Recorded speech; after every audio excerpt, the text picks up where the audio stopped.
Nous allons présenter dans cette séquence l'émergence d'une nouvelle société urbaine, c'est-à-dire le développement des villes pour parler plus simplement.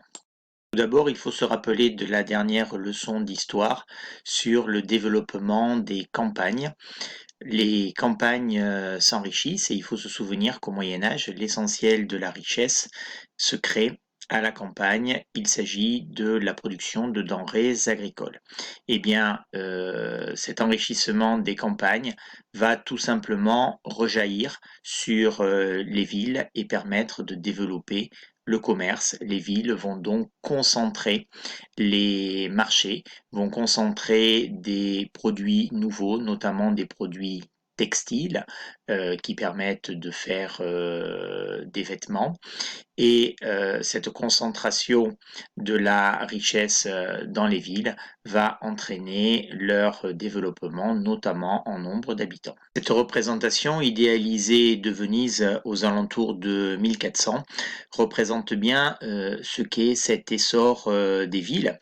La concentration de la richesse va permettre bien souvent de construire de nouveaux bâtiments religieux, une cathédrale. Par exemple, on a ici la basilique Saint-Marc de Venise. On va également avoir un palais communal qui va être le siège du nouveau pouvoir des consuls, des échevins de la ville, la maison communale ou encore la mairie ou l'hôtel de ville. Ils naissent à cette époque-là. La ville concentre les artisans et les commerçants de toutes sortes. On y reviendra. Et parmi ces artisans, une élite va se créer. Cette élite, le plus souvent des marchands, des banquiers, qui elle-même va peu à peu gérer la ville en dépossédant les seigneurs propriétaires de la terre, du pouvoir sur la ville.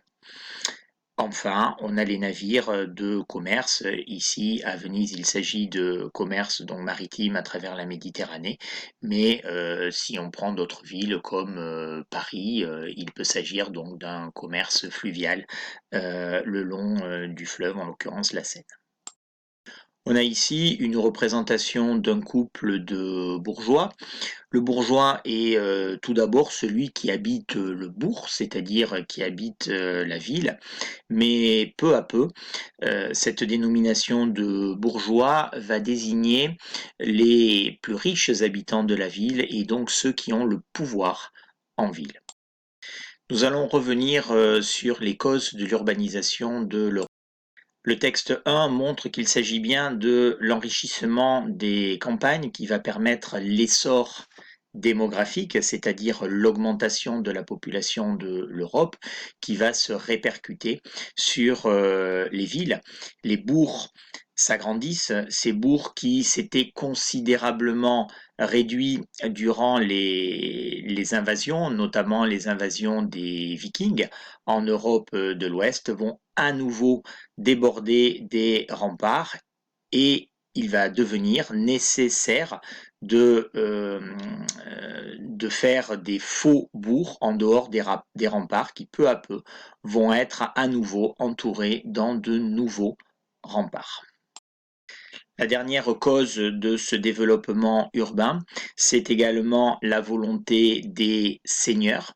Les seigneurs qui sont propriétaires des terres voient rapidement un avantage au développement des villes. Les villes qui sont des marchés, on prélève donc des taxes, on prélève des péages à l'entrée de ces villes, ce qui renforce le pouvoir des seigneurs.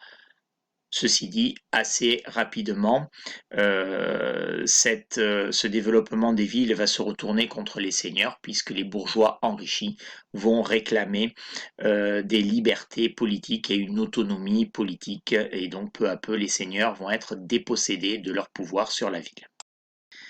Les villes gallo-romaines qui étaient assez étendues se sont considérablement réduites en superficie suite aux diverses invasions, les invasions des peuples des peuples barbares au 5e siècle, au moment de l'effondrement de l'Empire romain. Puis ensuite, à partir du 9e siècle, les nouvelles invasions des Vikings. Les villes étaient pillées, puisque c'est là que la richesse donc était concentrée. Et donc, peu à peu, les habitants des villes sont partis habiter à la campagne, se placer sous la protection d'un homme d'armes qui sont peu à peu devenus les premiers chevaliers et les premiers seigneurs. Les villes étaient donc toutes petites. On voit ici au XIe siècle la ville de Florence est contenue dans un carré de 500 mètres sur 500 mètres à peu. Peu à peu, on le voit, la ville s'étend à partir du XIe siècle. Les faubourgs seront peu à peu entourés de nouveaux remparts qui incluent dans un premier temps des zones agricoles à l'intérieur des villes permettant de nourrir pour partie au moins les habitants de la ville. La ville est contrainte par la muraille qui est très chère à construire. Donc, dans un premier temps, on va concentrer énormément de population à l'intérieur de ces murailles. Par conséquent, la densité de population va être très très forte. Les rues sont étroites, les maisons sont à encorbellement pour gagner de la place, ce qui entraîne un certain nombre de problèmes, notamment celui des incendies. Quand un incendie se déclenche, bien souvent, il dévaste des quartiers entiers. Cette ville a l'aspect d'un château fort et une fois que la densité est extrême à l'intérieur des remparts, se développent les faubourgs à l'extérieur qui peu à peu, donc autour de nouvelles églises, et peu à peu, ils seront eux-mêmes entourés de nouvelles murailles. L'essor des villes se fait en parallèle avec l'augmentation de la richesse. Au Moyen Âge, il y a deux grandes zones de production en Europe, de production et de commerce. Production autour des textiles, le drap notamment, dans le nord de l'Italie et en Flandre. Le drap, il s'agit du drap de laine, c'est le tissu qui permet de faire des vêtements, notamment des vêtements d'hiver. Il y a ensuite de très nombreux échanges entre ces zones de production qui donnent lieu à des foires. Et les foires de Champagne sont parmi les plus célèbres. Ces foires qui se tiennent pendant plusieurs semaines par an permettent l'échange des produits venus du sud de l'Europe et des produits venus du nord de l'Europe. On voit dans cette étude que la fabrication et le commerce du drap sont l'un des principaux vecteurs du développement des villes. On retrouve les zones de production de draps de laine. Ici, sur cette carte, on a ici les différents processus de fabrication du drap de laine qui sont montrés sur un vitrail.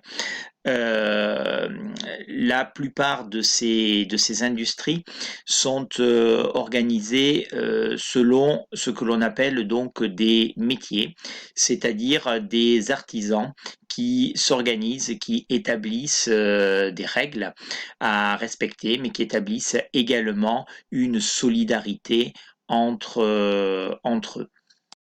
Ces métiers ou corporations sont aussi organisés géographiquement dans les villes et comme le principe c'est qu'il n'y ait pas de concurrence entre les artisans d'un même métier, bien souvent les artisans sont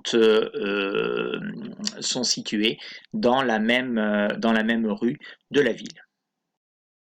Le développement de ces métiers, de ces corporations, l'enrichissement des artisans va aboutir à un certain nombre de révoltes urbaines. En effet, ces artisans, que l'on va bientôt appeler des bourgeois, vont réclamer des baisses de taxes à leurs seigneurs et peu à peu vont réclamer d'avoir le pouvoir sur la ville. C'est ce que nous enseigne la révolte de l'an en 1112 où le seigneur évêque va être obligé de donner ce que l'on appelle une charte de franchise dans laquelle, on le voit, il va diminuer ou supprimer les taxes. Bien souvent, ces taxes deviennent forfaitaires, voire sont rachetées à vie par les bourgeois, ce qui fait que les impôts deviennent vite légers.